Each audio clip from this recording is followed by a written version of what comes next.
സഹോദരി സഹോദരന്മാരെ, ശ്രീനാരായണ സഹോദര ധർമ്മവേദിയുടെ പ്രവർത്തകരെ, ആദ്യമായിട്ട് എന്നെ ഈ പഠന ക്ലാസ്സിലേക്ക് സമ്മേളനത്തിലേക്ക് വിളിച്ചതിൽ ഞാൻ എൻ്റെ നന്ദി എല്ലാവരോടും അറിയിക്കുകയാണ്. സ്വത്വവാദ രാഷ്ട്രീയത്തിൻ്റെ പ്രസക്തിയും പ്രശ്നങ്ങളും എന്നുള്ളൊരു കാര്യത്തെപ്പറ്റി കുറച്ച് നേരം സംസാരിക്കാനാണ് എന്നോട് ആവശ്യപ്പെട്ടിട്ടുള്ളത്.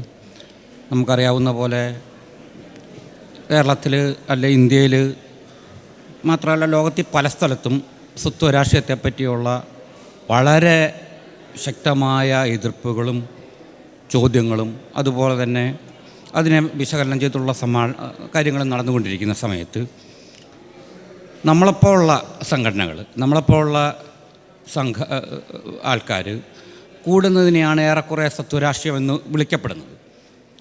അതിനർത്ഥം എന്ന് പറഞ്ഞാൽ മുഖ്യധാര എന്ന് പറയുന്ന, കേരളത്തിൽ നമുക്കറിയാവുന്ന പോലെ ഇന്ത്യയിൽ ഒരു മുഖ്യധാര എന്ന് പറയുന്നൊരു സങ്കല്പമുണ്ട്.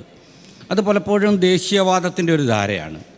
നാഷണൽ കോൺഗ്രസിൻ്റെയും പഴയ കാലത്ത് സ്വാതന്ത്ര്യ സമരവും ദേശീയ പ്രസ്ഥാനത്തിന് നേതൃത്വം കൊടുത്ത ദേശീയവാദത്തിൻ്റെ ഒരു ധാരയാണ് നമ്മുടെ പ്രബല ധാരയായിട്ട് ഇന്നും നിൽക്കുന്നത്. അത് മിക്കവാറും മതേതര ഭരണവർഗം എന്നൊക്കെ പറയുന്ന കേരളത്തിലെ ഇന്ത്യയിലെ വളരെ പ്രധാനമായൊരു ധാര.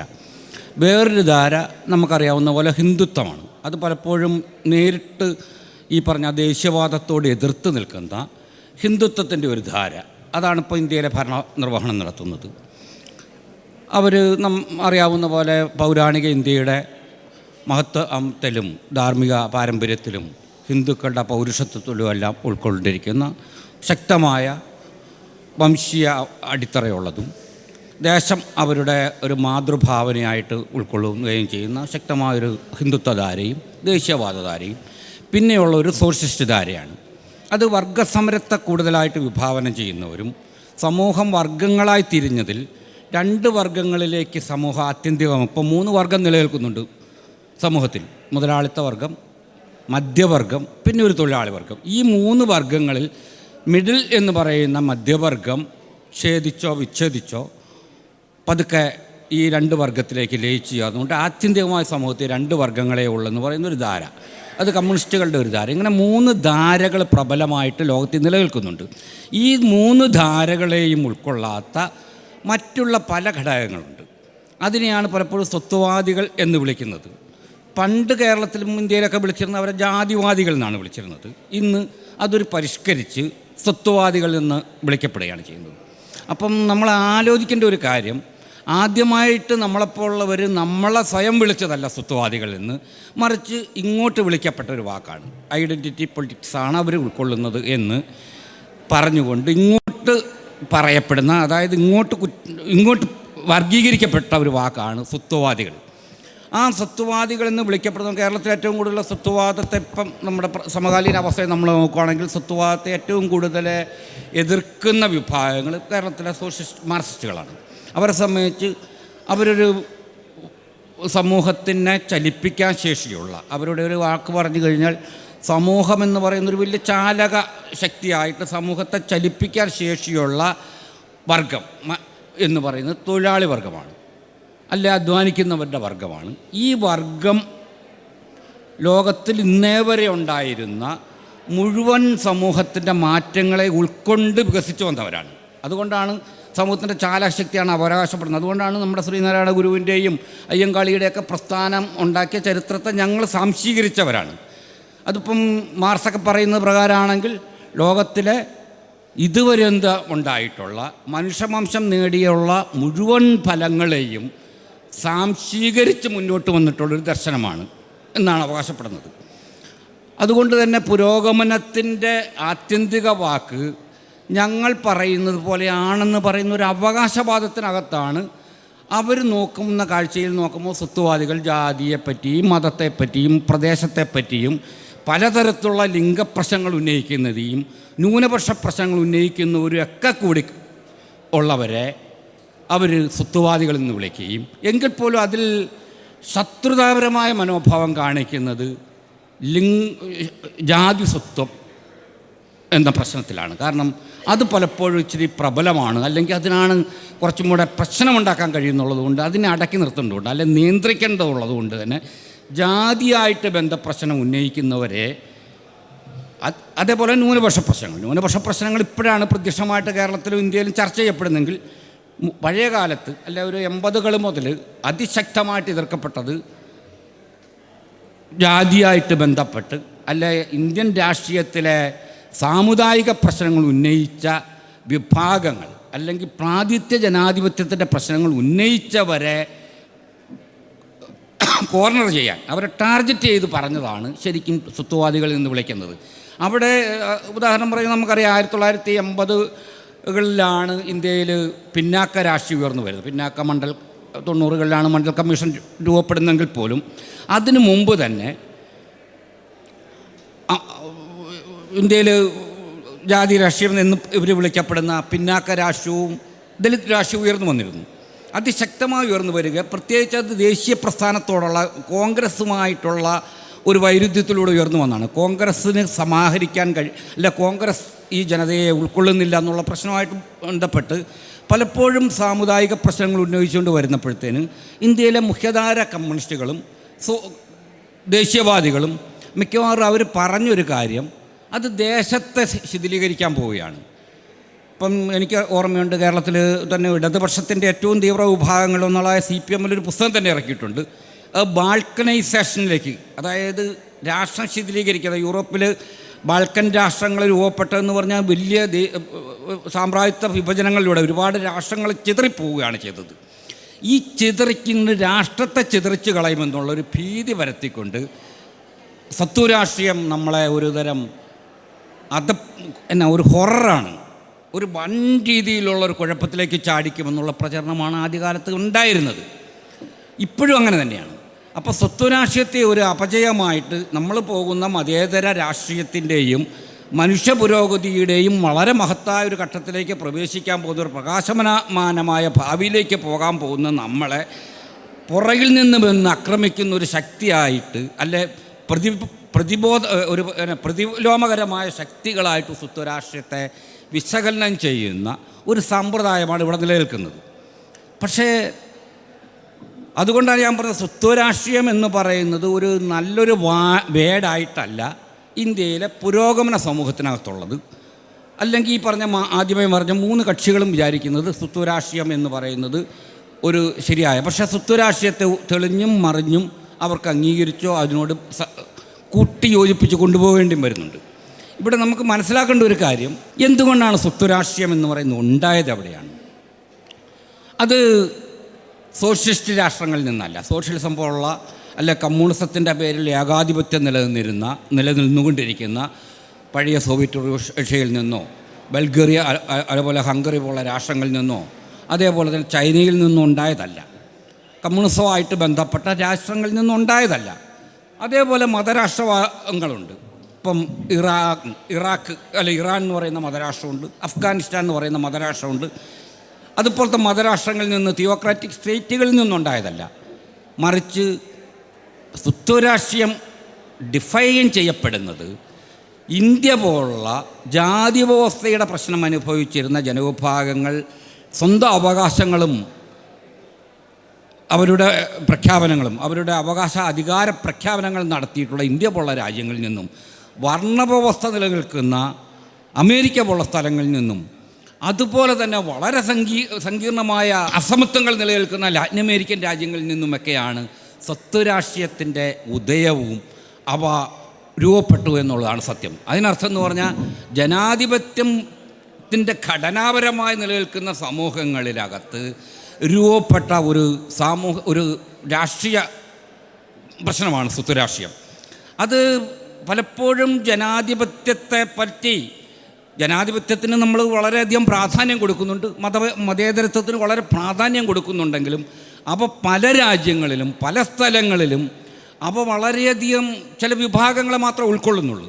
അവയ്ക്ക് അങ്ങനെ മാത്രമേ പോകാൻ കഴിയുള്ളൂ. അതിനൊരു ഉൾത്തകർച്ച അകത്തുണ്ട്. നമുക്കറിയാം, ഇപ്പോൾ ഇന്ത്യ വികസിച്ചു വരുന്നു, ഇന്ത്യയിലെ ദേശീയത ഇങ്ങോട്ട് വികസിച്ചു വരുന്നു, കോൺഗ്രസ് അധികാരത്തിലേക്ക് വരുന്നു, കോൺഗ്രസിൻ്റെ ഒപ്പം തന്നെ സോഷ്യലിസ്റ്റുകളുടെ അധികാരത്തിൻ്റെ ആഗ്രഹങ്ങളുണ്ട്. ഈ സമയത്തെല്ലാം അടിസ്ഥാനപരമായിട്ട് ചില അഖണ്ഡ രാഷ്ട്രീയമാണ് അവർ മുന്നോട്ട് വെച്ച അഖണ്ഡത. ദേശം അഖണ്ഡമായി നിലനിൽക്കണമെന്നും ദേശമെന്ന് പറയുന്നത് വ്യത്യസ്തമായ സാമൂഹ്യ വിഭാഗങ്ങൾ കുറേയൊക്കെ ത്യാഗം സഹിച്ച് ദേശത്തിന് വേണ്ടി സംരക്ഷിക്കണം എന്നുള്ള വാദം മുന്നോട്ട് വെക്കുമ്പോൾ അത് പലപ്പോഴും മതേതരത്വത്തിൻ്റെയും ജനാധിപത്യത്തിൻ്റെയും പേരിലാണെങ്കിലും അപ്പോൾ അവിടെ നിലനിൽക്കുന്ന സവർണാധികാരത്തെ തന്നെയാണ് ശക്തിപ്പെടുത്തത്. അവരുടെ കയ്യിലേക്ക് പണ്ട് ഡോക്ടർ അംബേദ്കറൊക്കെ ഭയപ്പെട്ട പോലെ, അല്ലെ അദ്ദേഹം ചൂണ്ടിക്കാണിച്ച പോലെ, ബ്രിട്ടീഷുകാർ എന്ന് പറയുന്ന കൊളോണിയൽ ശക്തികൾ പുറകോട്ട് പോകുമ്പോൾ, അവർ പിൻവലിഞ്ഞു പോകുമ്പോൾ ഇവിടെ വരാൻ പോകുന്ന സവർണാധികാരിക ശക്തികളായിരിക്കും വരാൻ പോകുന്നെന്നും അവരുടെ കീഴിലേക്ക് വരുമ്പോൾ നമ്മൾ പണ്ടനുഭവിച്ച അതേ പീഡനം അനുഭവിക്കാതിരിക്കണമെങ്കിൽ ഇന്ന് തന്നെ ചില കരാറുകൾ വേണം. രാഷ്ട്രീയം മുഖ്യമാവുന്നു. രാഷ്ട്രീയാധികാരത്തിലേക്ക് ദലിതരുടെ പ്രവേശം, അദ്ദേഹം പറയുന്ന വാക്ക് അധസ്ഥിതർക്ക് രാഷ്ട്രീയാധികാരം പങ്കാളിത്തമുണ്ടായിരിക്കണമെന്നും അതില്ലാത്തവിടത്തോളം കാലം ഒരു കാരണവശാലും അംഗീകരിക്കാൻ പറ്റില്ല എന്ന് പറയുന്ന അദ്ദേഹം ഒരു നിലപാടെടുക്കുകയാണ് ചെയ്തത്.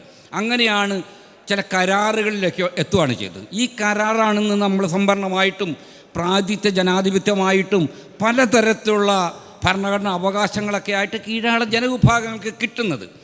ഈ പ്രശ്നത്തെ പലപ്പോഴും ഒരു വിഭാഗീയതയായിട്ട് ചിത്രീകരിക്കുകയും ഇത് ജനാധിപത്യത്തിൻ്റെ ഒരു വിമർശനമാണ്. ജനാധിപത്യം എന്ന് പറയുന്ന വെറും ഒരു സൂക്ഷ്മ സ്ഥൂല രൂപം മാത്രമല്ലെന്നും ജനാധിപത്യം അടിസ്ഥാനപരമായിട്ട് വൈവിധ്യങ്ങൾ ഉൾക്കൊള്ളുന്നതാണെങ്കിലും ഈ വൈവിധ്യങ്ങൾ തന്നെ ഇനിയും വികസിക്കാൻ സാധ്യതയുള്ള, ഇനിയും വികസിച്ചു വരേണ്ടതായ വിഭാഗങ്ങളെയും കൂടി ഉൾക്കൊള്ളുന്നതാണെന്നുള്ള രീതിയിലുള്ള വലിയൊരു ആത്മവിമർശനമാണ് യഥാർത്ഥത്തിൽ സ്വത്വരാഷ്ട്രീയം ലോകത്ത് മുഴുവൻ ഉണ്ടാക്കി തന്നത്. ഒരു ജനാധിപത്യത്തിൻ്റെ ഒരു ആന്തരികമായ ഉൾത്തകർച്ചകൾ സമൂഹത്തിലേക്ക് പടർന്ന് പന്തലിച്ച് ജനാധിപത്യം അപ്രസക്തമാകുന്നതിന് പകരം ജനാധിപത്യത്തെ അകത്തു നിന്ന് വിമർശിച്ചു കൊണ്ടുവരുന്ന ഒരു വിമർശനവും കൂടിയാണ് സ്വത്വവാദം. പക്ഷേ അതിനെപ്പറ്റി മേധാവിത്വ ശക്തികൾ, വരേണ്യ ശക്തികൾ, സവർണ മേധാവിത്വ ശക്തികൾ ഇന്ത്യയിൽ, ലോകത്തിൽ വൈറ്റ് കോൺഷ്യസ് ഉള്ളവരും പലപ്പോഴും അതിനെ ഒരു ഹൊററായിട്ട്, ഒരു ഭീകരതയായിട്ട് പറയുന്നതിന് കാരണം അവരുടെ ശാശ്വതീകരിക്കപ്പെട്ട അധികാരം ചോദ്യം ചെയ്യപ്പെടുകയും അത് മറ്റുള്ളവരിലേക്കും വിഭജിക്കപ്പെടുമെന്നുള്ള ഭയം കൊണ്ട് മാത്രമാണെന്നുള്ളതാണ് സത്യം. അതുകൊണ്ട് തന്നെ സ്വത്വവാദത്തെ കേന്ദ്രീകരിച്ച് കേരളത്തിൽ നിലനിൽക്കുന്ന മുഴുവൻ എതിർപ്പുകളും തീർച്ചയായിട്ടും പ്രതിലോമ ശക്തികളിൽ നിന്നാണ് ഉയർന്നു വന്നത്. ഒരിക്കലും അത് പുരോഗമന ശക്തികളെന്ന് അവകാശപ്പെടുന്നവരിൽ നിന്ന് ഉയർന്നു വന്നതല്ല. പലപ്പോഴും ഞാൻ ഇങ്ങോട്ട് പോരുന്ന വഴിക്ക് ഞാൻ ഇടതുപക്ഷത്തിൻ്റെ ചില വിമർശനങ്ങൾ കണ്ടു.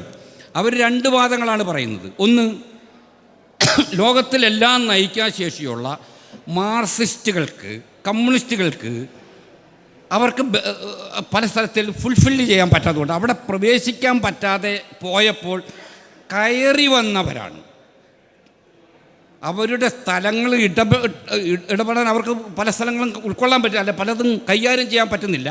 ഈ സ്ഥലത്ത് കുല പ്രതിലോമകാരികൾ കയറി വന്നതാണ് സ്വത്വവാദം എന്നുള്ള രീതിയിലാണ് പറയുന്നത്. അതുകൊണ്ട് തന്നെ അവർ പറയുന്നൊരു റെമഡി, സ്വത്വവാദം പരിഹരിക്കാനുള്ളൊരു റെമഡി അവർ പറയുന്നത് മാർക്സിസത്തിനുള്ള ഒരു തരം ആഹ്വാന ശക്തി, അവർക്കൊരു ആജ്ഞാശക്തി നഷ്ടപ്പെട്ടിരിക്കുന്നു. കമ്മ്യൂണിസ്റ്റുകൾക്ക് പണ്ടുണ്ടായിരുന്ന വളരെ വലിയ ആത്മശക്തിയാണ്. കാരണം ലോകം പറഞ്ഞു കഴിഞ്ഞാൽ അവർ പറഞ്ഞാൽ കേൾക്കും. അവരാണ് പുരോഗമനകാരികൾ എന്നുള്ള അവരുടെ അവകാശവാദം നിലനിൽക്കുമ്പോൾ ആ അവകാശവാദത്തെ അല്ലെങ്കിൽ അവരുടെ ഒരു എന്താ പറയുന്ന ഒരു ആജ്ഞാശക്തിയെ പുനഃസ്ഥാപിച്ചെടുക്കുക, അങ്ങനെയാകുമ്പോൾ സ്വത്വവാദം പോകുന്നത്. അങ്ങനെ മാർക്സിസത്തെ പുനഃസ്ഥാപിക്കുക അല്ലെങ്കിൽ അതിനെ വീണ്ടും വീണ്ടും വ്യാപിപ്പിക്കുകയാണ് സ്വത്വവാദത്തെ എതിർക്കാൻ നമ്മുടെ സുലിപ്പിളയുടെയൊക്കെ പറയുന്നവർ. അവർ ന്യൂനപക്ഷങ്ങളെപ്പറ്റി അങ്ങനെയാണ് പറയുന്നത്. ന്യൂനപക്ഷ പ്രശ്നങ്ങൾ ഉന്നയിക്കുന്നത് മാർക്സിസത്തിന് കടന്ന് അതിൻ്റെ ശക്തി ക്ഷയിച്ചുകൊണ്ടാണെന്നുള്ള ഒരു കുറ്റബോധമാണ് അവർ പറയുന്നത്, അല്ല ഒരു ഗിൽറ്റാണ് പറയുന്നത്. മറ്റേത് നമ്മുടെ എം വി ഗോവിന്ദനെ പറ്റി അല്ലെ EMS പോലുള്ളവർ പറയുന്നതെന്ന് പറഞ്ഞാൽ ഇത് ലോകത്തിലെ വർഗരാഷ്ട്രീയം എന്ന് പറയുന്ന വലിയൊരു മുന്നേറ്റത്തെ തടയാനുണ്ടായ പ്രതിലോമകരമാണ്. ഇങ്ങനെ ശക്തമായൊരു സങ്കീർണമായ ശക്തമായ എതിർപ്പാണ് അവർ പറയുന്നത്. ഇതിനർത്ഥം എന്താണ്? ആധുനിക കാലത്തെ സാമൂഹ്യ രാഷ്ട്രീയ പ്രമേയങ്ങളെ അഡ്രസ്സ് ചെയ്യാതെ അതിനോട് സംവാദിക്കാതെ ഒരു കുറ്റപ്പെടുത്തുന്ന ഒരു വ്യവസ്ഥയാണ് അവർ മുന്നോട്ട് വെക്കുന്നത്. അതുകൊണ്ടാണ് സ്വത്വവാദ പ്രസ്ഥാനങ്ങളെ, ഇപ്പം ഉദാഹരണമായിട്ട് എൻ്റെ ഒരു ചെറിയ അനുഭവം, ഞാൻ കുറച്ച് ദിവസം മുമ്പ് മാധ്യമത്തിലൊരു ലേഖനം എഴുതി. ആ ലേഖനത്തിൻ്റെ അടിയിൽ പ്രധാനപ്പെട്ട കുറേ മാർക്സിസ്റ്റുകൾ അവർ ചർച്ച ചെയ്യുന്നൊരു കാര്യം, ബാബുരാജ് ഒരു സ്വത്വവാദി ആയതുകൊണ്ട് സത്വവാദം എന്ന് പറയുന്നതിൻ്റെ കുഴപ്പങ്ങളാണ് ഈ പറയുന്നത്. അല്ലെ, സത്വവാദത്തിന് ഒരു സാമ്പത്തിക നടപടിയില്ല, രാഷ്ട്രീയ ചിന്തയില്ല. അതുകൊണ്ട് തന്നെ കുറച്ച് കാര്യങ്ങൾ പറയുന്നത് അങ്ങനെയാണ് അവർ പറയുന്നത്. പക്ഷെ ഇതിൻ്റെ തമാശ എന്ന് പറഞ്ഞാൽ അപ്പം ഞാൻ അതിനൊരു മറുപടിയായിട്ടൊരു 2-3 വരി എഴുതി. ഇതിങ്ങനെയാണ് പറഞ്ഞത്: കേരളത്തിൽ ഇന്ത്യയിലെ മാർക്സിസ്റ്റുകളാണ് സത്വവാദം എന്ന് പറയുന്നതിനെ ഒഴിവാക്കാൻ കഴിയുന്ന ശക്തികളെന്ന് സ്വയം അവകാശപ്പെടുമ്പോൾ അവർക്ക് അധികാരം എങ്ങനെയാണ് നിലയ്ക്കുന്നത്? ഇപ്പം 4 സീറ്റേ ഉള്ളൂ കേരളത്തിൽ. ഇന്ത്യയിൽ അവർക്ക് ആകെ 4 പാർലമെൻറ്റിൽ 4 സീറ്റേ ഉള്ളൂ. അതിൽ 2 കിട്ടിയത് തമിഴ്നാട്ടിലാണ്. തമിഴ്നാട്ടിലെ ദ്രാവിഡ പ്രസ്ഥാനമാണ്, DMK ആണ് ഇന്ത്യയിലെ ഏറ്റവും വലിയ സത്വവാദ പ്രസ്ഥാനം. ദ്രാവിഡവാദം ഉന്നയിക്കുകയും തമിഴ് ഭാഷ അഭിമാനമുയർത്തുകയും പെരിയോർ പോലുള്ള ആൾക്കാരുടെ പാരമ്പര്യം അവകാശപ്പെടുകയും ഇന്ത്യയിലെ കീഴാള രാഷ്ട്രീയത്തിൻ്റെ പല ധാരകളെ ഉൾക്കൊള്ളുകയും ചെയ്യുന്ന ഏറ്റവും പ്രബലമായ കേന്ദ്രവിരുദ്ധമായ ഹിന്ദി അടിച്ചേൽപ്പിക്കലിനെതിരെയൊക്കെ സ്വത്വവാദ പ്രസ്ഥാനമായ അവരുടെ കനിവ് കൊണ്ടാണ് അവർക്ക് 2 സീറ്റ് കിട്ടിയത്. അല്ലാതെ ഒരു കാരണവശാലും പാർലമെൻറ്റിൽ 2 സീറ്റ് കിട്ടില്ല. മറിച്ചൊന്ന് രാജസ്ഥാനിലാണ് കിട്ടിയത്. അവിടെ ഒരു ആദിവാസി പ്രസ്ഥാനവും കോൺഗ്രസ്സുള്ള പ്രസ്ഥാനത്തിൻ്റെ ഒപ്പം ആദിവാസി പ്രസ്ഥാനവും സഹായിച്ചുകൊണ്ടാണ് അവിടെ ഒരു സീറ്റ് കിട്ടിയത്. കേരളത്തിൽ ആലത്തൂരാണ് ഒരു സീറ്റ് കിട്ടിയത്. അവിടെ കുറഞ്ഞ പക്ഷം എന്തായാലും ഒരു സംവരണ മണ്ഡലമാണ്. രണ്ടാമത്തത് എന്താണ് അവിടെ കിട്ടിയത്? എങ്ങനെയാണ്? INLും കേരള കോൺഗ്രസ് ഒക്കെ സഹായിച്ചുകൊണ്ടല്ലേ. അപ്പോൾ സ്വത്വവാദത്തിൻ്റെ തണലിലും സ്വത്വവാദത്തിൻ്റെ സഹായത്തോടെയും സീറ്റ് കിട്ടുകയും അല്ലെ അധികാരം നിലനിർത്തുകയും തിരിച്ചു നിന്ന് പുലഭ്യം പറയുന്നൊരു പരിപാടിയാണിത്.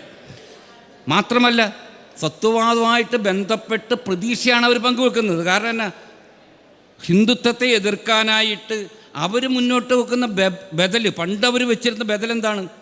സോഷ്യലിസ്റ്റ് ബദൽ എന്ന് പറയുന്നൊരു സങ്കല്പം ഉണ്ടായിരുന്നു. അതായത് ഇടതുപക്ഷങ്ങൾ CPIM മുതൽ CPML പ്രസ്ഥാനങ്ങൾ വരെ ഒന്നിച്ചു ചേരുക. അവർ ശുദ്ധമായൊരു പുരോഗമന ക്ലാസ്സാണ്. അവരൊരു പൊളിറ്റിക്കൽ ക്ലാസ്സായിട്ടാണ്. അവർക്ക് ജാതിയില്ല, മതമില്ല, വർഗം മാത്രമുള്ള, പക്ഷേ സമൂഹത്തെ പ്രതിദാനം ചെയ്യാൻ ശുദ്ധമായൊരു പൊളിറ്റിക്കൽ ക്ലാസ്സാണ് ഇടതുപക്ഷമെന്നും അവരുടെ ബദൽ നിർദ്ദേശിച്ചുകൊണ്ട് ഹിന്ദുത്വ ഫാസിസം ചെറുക്കാമെന്നുള്ളൊരു സങ്കല്പമാണ് ആദ്യകാലത്തുണ്ടായിരുന്നു, കുറേ വർഷങ്ങൾക്ക് മുമ്പ്, 5-6 വർഷം മുമ്പ്. പക്ഷെ ഇപ്പോൾ ഒരാൾ പോലും പറയുന്നില്ല, ഇടതുപക്ഷ ബദൽ എന്നോ സോഷ്യലിസ്റ്റ് ബദൽ എന്നുള്ള മുദ്രാവാക്യം വെക്കുന്നില്ല. കാരണം എന്നാ, അത് അപ്രായോഗികമായിട്ട് തെളിയുകയും ഹിന്ദുത്വത്തിനെതിരെയുള്ള ഒരു പാർലമെൻറ്റ് പോയിട്ട് ഒരു പഞ്ചായത്തിന് പോലും ഈ ഇടതുപക്ഷ ബദൽ എന്ന് പറയുന്ന സംവിധാനം കൊണ്ട് ഒരു പഞ്ചായത്തിൽ പോലും പ്രായോഗിക രൂപയില്ല. പിന്നെന്ത് ആണ് ഈ പറയുന്ന ദലിതരും പിന്നോക്കക്കാരും ന്യൂനപക്ഷങ്ങളുമായ ജനവിഭാഗങ്ങളുടെ അകത്ത് സ്വത്വവാദമെന്ന് അവർ കുറ്റപ്പെടുത്തുന്ന വിഭാഗങ്ങൾ ഹിന്ദുത്വത്തിനെതിരെ തിരിഞ്ഞതാണ് ഇന്നൊരു സമതുലനാവസ്ഥയെങ്കിലും ഉണ്ടാകാൻ കാരണം. അല്ലെങ്കിൽ എത്ര പറഞ്ഞാലും ഹിന്ദുത്വ രാഷ്ട്രീയത്തെ പ്രതിരോധിച്ച് നിൽക്കുന്ന ഘടകങ്ങൾ ഇന്നലെ വരെയും അല്ലെ എപ്പോഴും അവർ സ്വത്വവാദമെന്ന് കുറ്റപ്പെടുത്തുന്ന വിവിധ കീഴ്ജാതി പ്രസ്ഥാനങ്ങളും ന്യൂനപക്ഷ വിഭാഗങ്ങളും ദലിത് പ്രസ്ഥാനങ്ങളും അവരുടെയൊക്കെ നേതൃത്വങ്ങൾ ഉന്നയിക്കപ്പെട്ട ഹൈന്ദവ വിരുദ്ധവും ദേശീയതയുടെ സങ്കുചിത ദേശീയവാദത്തിന് വിരുദ്ധവും വംശീയ വിരുദ്ധവും സവർണ വിരുദ്ധവുമായ പ്രസ്ഥാനങ്ങളും മുദ്രാവാക്യങ്ങളുമാണ് ഇന്ത്യയെ ഒരു ഏകാധിപത്യത്തിൻ്റെ അല്ലെ ജനാധിപത്യത്തിൻ്റെ സമ്പൂർണമായ തകർച്ചയെ ഇല്ലാതാക്കിക്കൊണ്ട് നമുക്ക് കുറച്ചെങ്കിലും ഒരു ജീവശ്വാസം കിട്ടുന്ന ഒരു അന്തരീക്ഷം നിലനിർത്തുന്നുള്ളൊരു സത്യത്തെ മറച്ചു വെക്കാനായിട്ടാണ് ഈ സ്വത്വവാദത്തെ പറ്റിയുള്ള കുറ്റപ്പെടുത്തൽ നടത്തുന്നു എന്നുള്ളതാണ് ആദ്യത്തെ സത്യം. അതിന് കാരണം അവർ പറയുന്ന ലോകാന്തരമായ പല വലിയ സങ്കല്പങ്ങളുണ്ട്. അതായത് ഒരു വലിയ സങ്കല്പമാണ് വർഗവിപ്ലവം ഇപ്പോൾ നടക്കും. 18-ാം നൂറ്റാണ്ടിലെ മുതൽ ലോകത്തെപ്പറ്റി 2-3 കാഴ്ചപ്പാടുണ്ട്. പുരോഗമനം എന്ന് പറയുന്ന വലിയൊരു ജൈത്രയാത്ര നടത്തിയാണ് നമ്മളൊക്കെ മുന്നോട്ട് വന്നതെന്നും ആ ജൈത്രയാത്രയ്ക്കുള്ളിൽ മറ്റുള്ളതെല്ലാം പോകണം, ചരിത്രപരമായൊരു വിധിയില്ല, അർത്ഥമില്ലാത്തവരാണ് എന്നുള്ള ഒരു കാഴ്ചപ്പാടുണ്ട്, യൂറോപ്പ് കാഴ്ചപ്പാടുണ്ട്. അതുപോലെ തന്നെ വർഗം എന്ന് പറയുന്ന ഒരു ശക്തമായൊരു ഏകീകരണം രൂപപ്പെടും. ഇങ്ങനെയൊക്കെ പറയുന്ന വേറെ ഗ്രാൻഡ് നറേറ്റീവ് എന്നൊക്കെ പറയുന്ന പോലെ വലിയൊരു ബൃഹദാഖ്യാനം എന്ന് പറയാവുന്ന രീതിയിലുള്ള വലിയ ഉട്ടോപ്യകൾ അപ്രസക്തമാവുകയും കീഴാള സമൂഹങ്ങളെയോ പാർശ്വവൽകൃത സമൂഹങ്ങളെ ഉൾക്കൊള്ളാതായപ്പോൾ അവരിൽ നിന്ന് ഉയർന്നു വന്ന രാഷ്ട്രീയ പ്രമേയങ്ങളും സംഘടനകളുടെ അവരുടെ നേതൃത്വങ്ങളുമൊക്കെയാണ് പലപ്പോഴും ഇതിനെ അപ്രസക്തമാക്കി. ഇപ്പോൾ സോഷ്യലിസത്തെ പറ്റിയുള്ള പഴയകാല സങ്കല്പങ്ങൾ ഇന്ന് അപ്രസക്തമായതിന് കാരണം ചിന്തകർ ചിന്തിച്ച് കളഞ്ഞതല്ല, പല സമൂഹങ്ങൾക്കും ഇവരെ കൊണ്ട് അല്ലെ ഇതുകൊണ്ട് അവരെ ഉൾക്കൊള്ളുന്നില്ലെന്ന് മനസ്സിലായതുകൊണ്ടാണ്. ഉദാഹരണം നമുക്കറിയാം, ഇപ്പം കേരളത്തിലെ വലിയൊരു വിഭാഗം ദലിതരും പിന്നാക്കക്കാരും വലിയൊരു വിഭാഗം സോഷ്യലിസത്തുമായിട്ട് ബന്ധപ്പെട്ട് രക്തസാക്ഷികളായവരും കമ്മ്യൂണിസ്റ്റ് പാർട്ടി കണ്ട് മരിച്ചവരുമാണ്. പക്ഷെ അവരുടെ കടുത്ത ദാരിദ്ര്യാവസ്ഥയിലും അവരുടെ ഒരു അധികാരം വരുന്നതിന് പകരം പലപ്പോഴും ശ്രീനാരായണ ഗുരുവൊക്കെ മുന്നോട്ട് വെച്ച വ്യവസായവൽക്കരണത്തിൻ്റെയും സാമുദായിക സ്വത്വത്തിൻ്റെയും അവരുടെ മുന്നേറ്റത്തെയൊക്കെ ധാര പിന്തുടർന്നവർക്കാണ് ഈഴവർക്കൊരു വ്യക്തിത്വമുള്ള ജനതയായി നിലനിർത്തിയത്. അല്ലെങ്കിൽ കമ്മ്യൂണിസ്റ്റ് പാർട്ടിയുടെ അകത്തൂടെ പോയവർ ഈഴവർ എന്ന് പറയുന്ന ഒരു സാമുദായിക ചിന്തയെ തന്നെ തിരസ്കരിച്ചുകൊണ്ട് അതൊരു കുറ്റപ്പെടുത്തുകയാണെന്ന്, അതായത് നമ്മളൊരു കുറ്റം ചെയ്യുകയാണ്.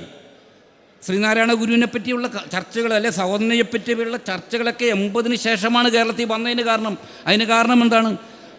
ഇന്ത്യയിലെ വിവിധ ജനവിഭാഗങ്ങൾ അവരുടേതായ സാമൂഹ്യ രാഷ്ട്രീയ ചലനങ്ങളെപ്പറ്റി പുനർവിചിന്തനം ചെയ്തപ്പോഴാണ് ഇവർ പറഞ്ഞ നിർവചനങ്ങളിൽ നിലനിൽക്കുന്നില്ല, ഇവർ പറയുന്ന അടയാളങ്ങളിൽ നമ്മൾ നിൽക്കുന്നില്ലെന്ന് മനസ്സിലാക്കി നമ്മൾ സ്വയം നിർവചിക്കാനും ശ്രമിച്ചു.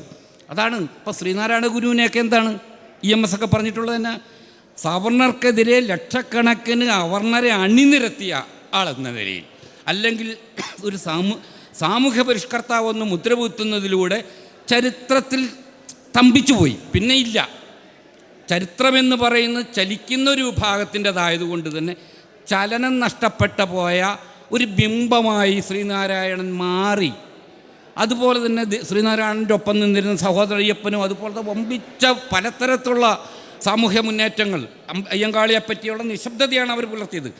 സഹോദരൻ അയ്യപ്പൻ അതുപോലത്തെ വളരെ കീഴാള ജനവിഭാഗങ്ങളെ ചരിത്രബാഹ്യമായിട്ടും ചലനബാഹ്യരായിട്ടും ചലനമില്ലാത്തവരായിട്ടും അനക്കമറ്റവരായിട്ട് ചിത്രീകരിക്കാനായിട്ട് ആണ് പലപ്പോഴും ഇവരുടെ ബൃഹത് ആഖ്യാനങ്ങൾ സഹായകരമായ, അല്ലെ അവരുടെ നിർവചനങ്ങൾ നിലനിന്നത് കൊണ്ട് തന്നെ ആ നിർവചനങ്ങൾക്കപ്പുറത്തേക്ക് കടന്നു കയറിക്കൊണ്ട് സ്വയം നിർവചിക്കാനും സ്വയം കാര്യങ്ങൾ പ്രാതിനിധ്യ ജനാധിപത്യത്തിൻ്റെ പ്രശ്നങ്ങൾ സ്വയം പറയാനും ശ്രമിക്കുമ്പോഴാണ് സ്വത്വവാദത്തെ പറ്റിയുള്ള ഈ കുറ്റാരോപണങ്ങൾ നിലനിൽക്കുന്നത്. അതിവിടെ മാത്രമല്ല, ലോകത്തിൽ പല സ്ഥലങ്ങളിലും ഇങ്ങനെ തന്നെയാണ്. ഇപ്പോൾ അമേരിക്കയിൽ നോക്കുകയാണെങ്കിൽ അവിടുത്തെയും ആൾക്കാർ സ്വത്വവാദത്തെ എതിർക്കുന്നുണ്ട്. പക്ഷേ സ്വത്വവാദമാണ് ആന്തരികമായി ഇന്ന് ജനാധിപത്യത്തെയും മതേതരത്വത്തെയും ലിംഗ സമത്വത്തെ പറ്റിയുള്ള ചർച്ചകൾക്കുമൊക്കെ പ്രബലമായ അടിത്തറ കൊടുത്തെന്നും ഏറ്റവും അവഗണിക്കപ്പെട്ട വിഭാഗങ്ങൾക്ക് ചരിത്രത്തിൽ നിന്ന് വെറും തിരസ്കരിച്ചു പോവുകയല്ല, അസ്തമിക്കപ്പെടുകയല്ല, അടയാളങ്ങളൊന്നുമില്ലാത്തവരായി അങ്ങ് ഒഴിച്ചു പോകാത്തവരെന്ന് പറഞ്ഞ് നിലനിർത്താൻ കഴിഞ്ഞതിന് സ്വത്വവാദത്തിന് വലിയ പ്രാധാന്യമുണ്ടെന്നുള്ളതാണ് നമ്മൾ തിരിച്ചറിയേണ്ടത്. അതനുസരിച്ചുള്ള ഡിസ്കഷൻസ് ഇഷ്ടം പോലെ നടക്കുന്നുണ്ട്. അതിൽ പലപ്പോഴും സ്വത്വവാദത്തിനെതിരെ വെക്കുന്ന ആരോപണങ്ങൾ ബ്രാഹ്മണിസ്റ്റ് ആരോപണങ്ങൾ മാത്രമാണെന്നും അവയ്ക്കൊരു തരത്തിലും നമുക്ക് വില കൽപ്പിക്കാൻ കഴിയില്ലെന്ന് പരിശോധിച്ചാൽ മനസ്സിലാവും. ഞാൻ അതിന് ഉദാഹരണം ഒന്ന് പറയുകയും ചെയ്തു. സ്വത്വവാദമാണ്, അല്ലെ സ്വത്വവാദ പ്രസ്ഥാനങ്ങളെ ആശ്രയിച്ചാണ് ഇന്ന് ഹിന്ദുത്വം. അല്ലാതെ ആരെയാണ് വർഗ പ്രസ്ഥാനങ്ങൾക്ക് കഴിയുമോ? അല്ല, ശുദ്ധ ഒരു പൊളിറ്റിക്കൽ ക്ലാസ്സിന് കഴിയില്ല. ഈ പറയുന്ന സ്വത്വവാദ പ്രസ്ഥാനങ്ങളൊക്കെ സഹായിച്ചതിലൂടെയും അവരുടെ ഒരു പുനർചിന്തനമാണ് ഹിന്ദുത്വം പ്രതിരോധിക്കുന്ന ഒരു പ്രധാനപ്പെട്ട കേന്ദ്രമായി നിലനിൽക്കുന്നത്. അതേപോലെ തന്നെ അപ്പോൾ തന്നെ സ്വത്വവാദത്തിന് ഉള്ളൊരു ആന്തരികമായ ചില പ്രശ്നങ്ങളും കൂടെ പറഞ്ഞുകൊണ്ട് ഞാൻ അവസാനിപ്പിക്കുകയാണ്. എന്താണ് അതിൻ്റെ ഒരു അടിസ്ഥാന പ്രശ്നം? സ്വത്വമെന്ന് പറയുന്നത് ഒന്ന് പലപ്പോഴും എപ്പോഴും സ്ഥായിയായി നിലനിൽക്കുന്ന ഒന്നുമല്ല. അത് ഒരു സ്റ്റാഗ്നേഷനെ, ഒരു നിശ്ചിതയെ പ്രതിനിധാരിക്കുന്ന ഒരു സാധനമല്ല, പ്രതിനിധീകരിക്കുന്നതല്ല. അത് ചലിക്കുന്നതാണ്. അതെപ്പോഴും ഐക്യങ്ങളും സമന്വയങ്ങളും പലതരത്തിലുള്ള സാഹോദര്യങ്ങളും ആവശ്യപ്പെടുന്നതാണ്. അതുകൊണ്ടാണ് നമ്മളെ സംബന്ധിച്ച് സാഹോദര്യം ഒരു പ്രധാനപ്പെട്ട, സമത്വം പോലെ തന്നെ സാഹോദര്യവും വളരെ പ്രധാനപ്പെട്ട ഒരാവശ്യമായി വരുന്നതിന് കാരണം എന്താണ്? സ്വത്വം എന്ന് പറയുന്നത് പലതരത്തിലുള്ള ഘടകങ്ങളെ സംയോജിപ്പിച്ചെടുക്കുകയും അവയെ കൂട്ടിയോജിപ്പിക്കുകയും ചെയ്യുന്ന പീഡിത വിഭാഗങ്ങളുടെ പലതരമുള്ള ഏകീകരണത്തെ ഉൾക്കൊള്ളുന്നതാണ്. അതൊരു സ്ഥായിയായ രൂപത്തിൽ നിലനിന്നുകൊണ്ട് അതിന് ഏകീകരണം മുന്നോട്ട്, അല്ല പരസ്പര ഐക്യം മുന്നോട്ട് വെക്കാൻ പറ്റില്ല. ഇന്ത്യയിലൊരു നമുക്ക് ഓർമ്മയുണ്ടല്ലോ, 1980 മുതൽ കൊണ്ട് വലിയ പ്രധാനപ്പെട്ട മുദ്രാവാക്യമാണ് ദലിത് പിന്നോക്ക ന്യൂനപക്ഷ ഐക്യം. അത് പറഞ്ഞ പോലെ സോഷ്യലിസ്റ്റ് ബദൽ ഞാൻ ആദ്യം പറഞ്ഞില്ലേ, കമ്മ്യൂണിസ്റ്റുകളുടെ സോഷ്യലിസ്റ്റ് ബദൽ പോലെയല്ല, പക്ഷേ ഒരു സാഹോദര്യ പ്രശ്നം അത് പറയുന്നുണ്ട്. ഇന്ത്യയിലെ 80-85% ജനവിഭാഗങ്ങളും ദലിതർ, പിന്നോക്കക്കാർ, ആദിവാസികൾ, മുസ്ലിങ്ങൾ പോലുള്ള ന്യൂനപക്ഷങ്ങൾ ഉൾക്കൊള്ളുന്ന 85% ജനവിഭാഗങ്ങൾ അവർ അധികാരത്തിന് പുറത്തുള്ളവരാണ്. മറ്റുള്ളവർ അധികാരം പണ്ടുമുള്ളതാണ്, ഇപ്പോഴും ഉള്ളവരാണ്. അപ്പോൾ അധികാരത്തിന് മുകളിൽ അധികാരത്തിൽ തുടർന്നവരും അധികാരം പരിപാലിക്കുന്നതുമായ വിഭാഗങ്ങൾക്കിടയിൽ ഒരു ആന്തരിക ഐക്യമുണ്ട്. അവർക്ക് അധികാരം എന്താണെന്ന് അറിയാം.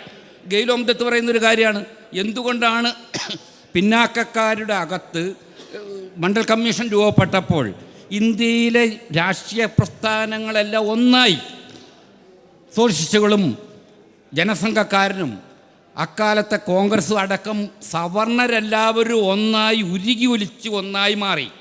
ഇന്നലെ വരെയും വർഗമെന്ന് പറഞ്ഞു കഴിഞ്ഞാൽ പേടിക്കുന്ന BJP-കാരൻ ഇന്ന് വർഗം മാത്രം, 2 വർഗങ്ങളേ ഉള്ളൂ, മുതലാളിയും തൊഴിലാളിയും മാത്രമേ ഉള്ളൂ, ദരിദ്രനും പണക്കാരനും മാത്രമുള്ളൊരു വർഗ സിദ്ധാന്തത്തിലേക്ക് എത്തി.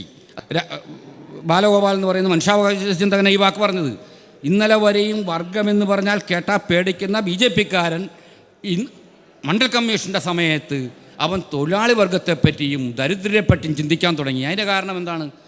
ഇത് പിന്നാക്കക്കാർക്ക് സംവരണം കിട്ടുക എന്ന് പറയുന്ന മണ്ഡൽ കമ്മീഷൻ റിപ്പോർട്ട് എന്ന് പറയുന്നത് നടപ്പിൽ വരുമ്പോൾ അത് അധികാരത്തെ പ്രശ്നമാക്കും.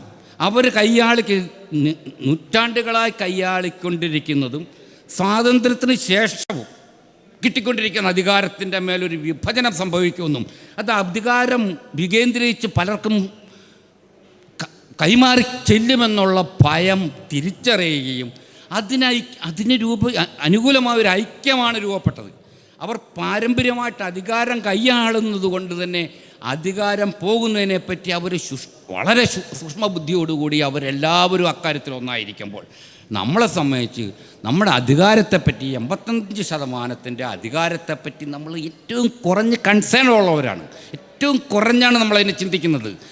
അധികാരമാണ് പ്രബലമായൊരു കാര്യമെന്നും അധികാരമുള്ള വിഭാഗത്തിന് മാത്രമാണ് അതിജീവനം കഴിയുമെന്നും അധികാരത്തൊപ്പം തന്നെ സമ്പത്ത് പലപ്പോഴും നമ്മൾ കുറ്റപ്പെടുമായിരുന്നു, സമ്പത്ത് പാടില്ലായിരുന്നു എന്നാണ് സോഷ്യലിസ്റ്റ് നമ്മളോട് പറഞ്ഞത്.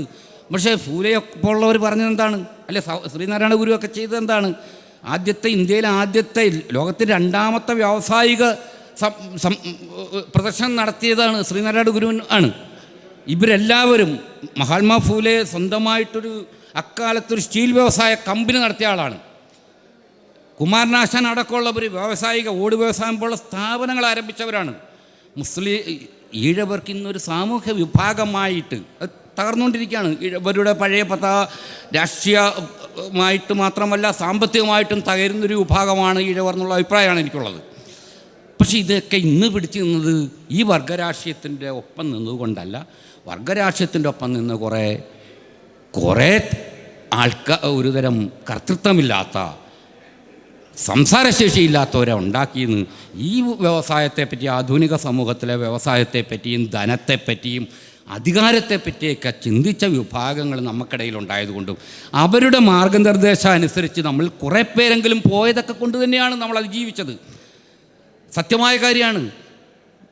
സമ്പത്തില്ലെങ്കിൽ നിങ്ങൾ ഒന്നുമില്ലാത്തവരായി പോകും എന്നൊക്കെ പറഞ്ഞ് ഫൂലെയൊക്കെ പറഞ്ഞ് നമ്മൾ ഇപ്പോഴാണ് കേൾക്കുന്നത്. മറിച്ച് നമ്മൾ വിചാരിച്ചത് എന്താണ്? ലോകത്തിലെ സമ്പത്ത് മുഴുവനും ഇല്ലാതായി സോഷ്യലിസം വരുമ്പോൾ നമ്മൾ നന്നാവാമെന്ന് വിചാരിച്ചു. പ്രത്യേകിച്ച് ദലിതർ അങ്ങനെ വിചാരിച്ചിരുന്നു. നമ്മളെപ്പോഴും സോഷ്യലിസത്തെ പറ്റി ഒരു സ്വപ്നത്തിൽ നിന്നപ്പോൾ പക്ഷെ സവർണൊരിക്കലും അവർ ചെയ്തിരുന്നില്ല. EMS ഒരേ സമയത്ത് വിപ്ലവകാരിയാണെന്ന് പറയുമ്പം അദ്ദേഹത്തിൻ്റെ മക്കൾ ഇന്ത്യയിലെ അദ്ദേഹം മുഖ്യമന്ത്രിയാവുക മാത്രമല്ല, മകൻ എന്തായി? പ്ലാനിംഗ് ബോർഡിൻ്റെ ചെയർമാനായി. മരുമകൻ വളരെ പ്രധാനപ്പെട്ട സ്റ്റേറ്റിലെ പ്രധാനപ്പെട്ട പൊതുമേഖലാ സ്ഥാപനങ്ങളുടെ MD ആയി മാറി. അവരെല്ലാവരും അവരിപ്പം ഇപ്പോഴത്തുള്ള മാർക്സിസ്റ്റുകളുടെ മക്കളെല്ലാം വിദേശത്ത് പോയി പഠിച്ച് വമ്പിച്ച കമ്പനികളുടെ ചീഫ് മാനേജർമാരാവുകയാണ്. ഇവിടുത്തെ സ്ഥാനങ്ങളൊക്കെ ഏറെക്കുറെ എടുത്തു കഴിഞ്ഞു. മറിച്ച് ഇപ്പോൾ ഈ ലോക നിക്ഷേപ സംഘടനകളിലൊക്കെ നടക്കുന്നതിൻ്റെ ഫലം എന്താണ് വരാൻ പോകുന്നത്? ഇവിടെയൊക്കെ ആകർഷിക്കുന്ന പ്രസ്ഥാനങ്ങളിലേക്ക് മാർക്സിസ്റ്റ് പാർട്ടിക്കാരുടെയും ഇടതുപക്ഷമൊക്കെ ആയിട്ട് ബന്ധപ്പെട്ടിരിക്കുന്ന 99% സവർണർ, അതിൽ ചിലപ്പോൾ ഒരു 10%, 2-3% ഈഴവർക്കൊക്കെ കിട്ടിയേക്കാം.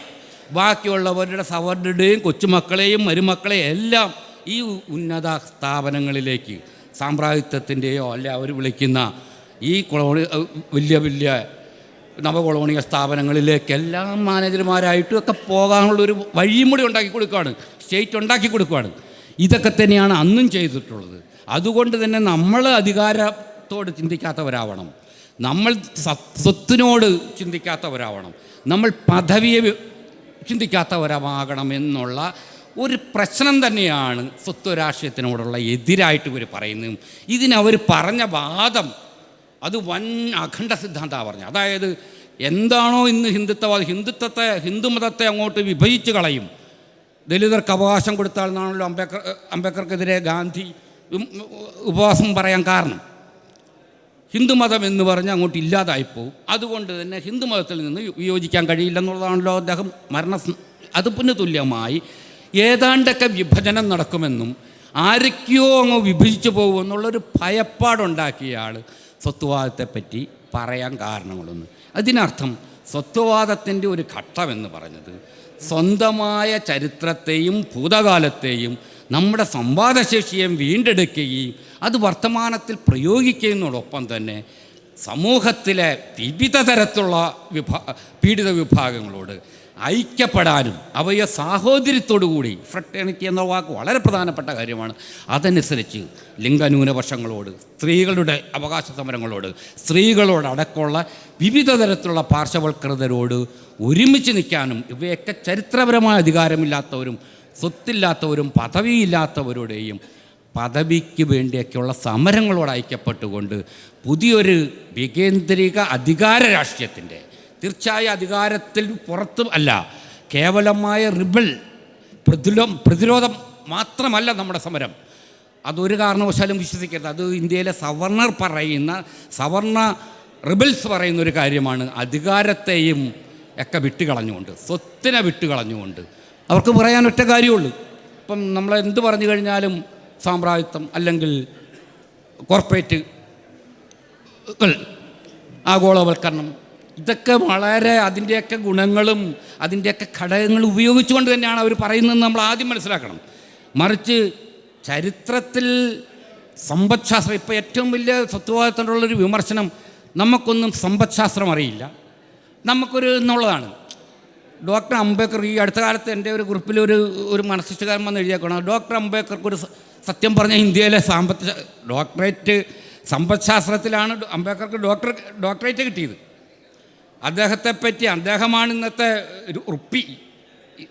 റുപ്പിയെപ്പറ്റിയുള്ള ഇന്നത്തെ ഘടന നിർമ്മിച്ചത്. അദ്ദേഹത്തിൻ്റെ നിർദ്ദേശപ്രകാരമാണ് റിസർവ് ബാങ്ക് ഉണ്ടാക്കിയത്. അപ്പോൾ ഇന്ത്യയിലെ ചെറുകിട മൂലധനത്തെപ്പറ്റിയും ഇന്ത്യയിലെ സ്വത്തിൻ്റെ പരിണാമത്തെപ്പറ്റിയുള്ള വളരെ ആ സമ്പദ് ശാസ്ത്രത്തിൽ അദ്ദേഹം ഒരു രാഷ്ട്രീയ പ്രവർത്തകനോ ഒക്കെ മാറിയില്ലായിരുന്നെങ്കിൽ, അല്ലെങ്കിൽ ഒരു സാമുദായിക പ്രവർത്തകനായിരുന്നെങ്കിൽ എക്കണോമിക്സിൽ ഒരു നോബൽ പ്രൈസ് കിട്ടേണ്ട ആളാണ്.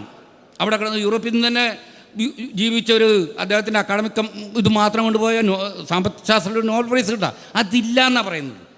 മറിച്ച് കേരളത്തിലെ നവോത്ഥാന ചരിത്രത്തിൽ സഹോദരനയ്യപ്പനും ഈഴവ പ്രസ്ഥാനവും ഈഴവരുടെ അവകാശ പ്രഖ്യാപനം എന്ന് പറയുന്ന ഒരു രേഖ ഉണ്ടാക്കിയിട്ടുണ്ട്. 1947 ഇതിൻ്റെ പ്രത്യേകത എന്താണെന്ന് പറഞ്ഞു കഴിഞ്ഞാൽ അത് ഇന്ത്യയിലെ വരാൻ പോകുന്ന സമൂഹത്തിൻ്റെ മാറ്റത്തെപ്പറ്റിയുള്ള വളരെ നിർണായകമായ ഒരു രേഖയാണ്.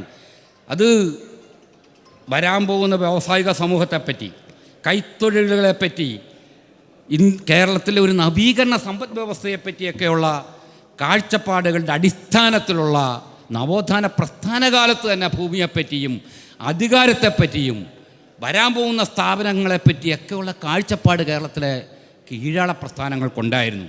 എന്തുകൊണ്ടാണ് ഭൂമിയെപ്പറ്റിയുള്ള ഭൂമി താഴ്ന്ന തട്ടിലേക്ക് എത്തണം, ഭൂപരിഷ്കരണവും വിതരണവും അടിത്തട്ടിലേക്ക് കൊടുക്കണമെന്ന് പൊയ്കയിൽ അപ്പച്ചനും പാമ്പാടി ജോൺ ജോസഫും രാഷ്ട്രീയ സമ്പദ്ശാസ്ത്രം നമുക്കില്ല. പിന്നെ പുരോഗമനത്തിനകത്ത് ആ വർഗസമരത്തിനകത്ത് നമ്മൾ എത്താത്ത കൊണ്ട് നമ്മൾ എന്താ പറയുന്ന ഒരുതരം വൈകല്യമുള്ളവരാണ്, ശാരീരികമായിട്ട് നമുക്ക് ഹാൻഡിക്കപ്ഡാണ്, അല്ലെങ്കിൽ നമ്മളൊരു തരം അങ്ങനെയാണെന്നാണ് പറയുന്നത്. തീർച്ചയായിട്ടും വളരെ തെറ്റായൊരു കാഴ്ചപ്പാടാണ്. അത് നിങ്ങളെപ്പോലുള്ളവർക്ക് വളരെ വിശദമായിട്ട് പരിശോധിക്കാവുന്നതാണ്. സമ്പശാസ്ത്രത്തെപ്പറ്റിയും ഒക്കെ കൂടിയൊരു പരിഗണന തന്നെയാണ് നവോത്ഥാന ഘട്ടത്തിൽ തന്നെ കീഴാള പ്രസ്ഥാനങ്ങൾ, പ്രത്യേകിച്ച് സഹോദരൻ അയ്യപ്പനെ പോലുള്ളവരും അംബേദ്കറെ പറ്റി ഉയർത്തിയത്. അതിന് ഒരുതരം കപടമായ സിദ്ധാന്തങ്ങളുമുണ്ട്. സത്യം പറഞ്ഞാൽ മണ്ണും മനുഷ്യനുമായിട്ട് ഒരു ബന്ധവുമില്ലാത്ത ഒരുതരം കാഴ്ചപ്പാടിലൂടെ എതിർക്കുന്നത് അവർക്ക് ഇവിടുത്തെ സവർണവാദം കൊടുക്കുന്ന സുരക്ഷ കൊണ്ടാണെന്ന് മാത്രം പറഞ്ഞുകൊണ്ട് അതിൻ്റേതായ കുഴപ്പങ്ങൾ സ്വത്വവാദത്തിനുണ്ട്. സ്വത്വവാദം എന്ന് വിചാരിച്ച് സ്വത്വവാദം ഒരിക്കലും ഏറ്റവും വികസിതമായൊരു സാമൂഹ്യ ചിന്തയാണ്.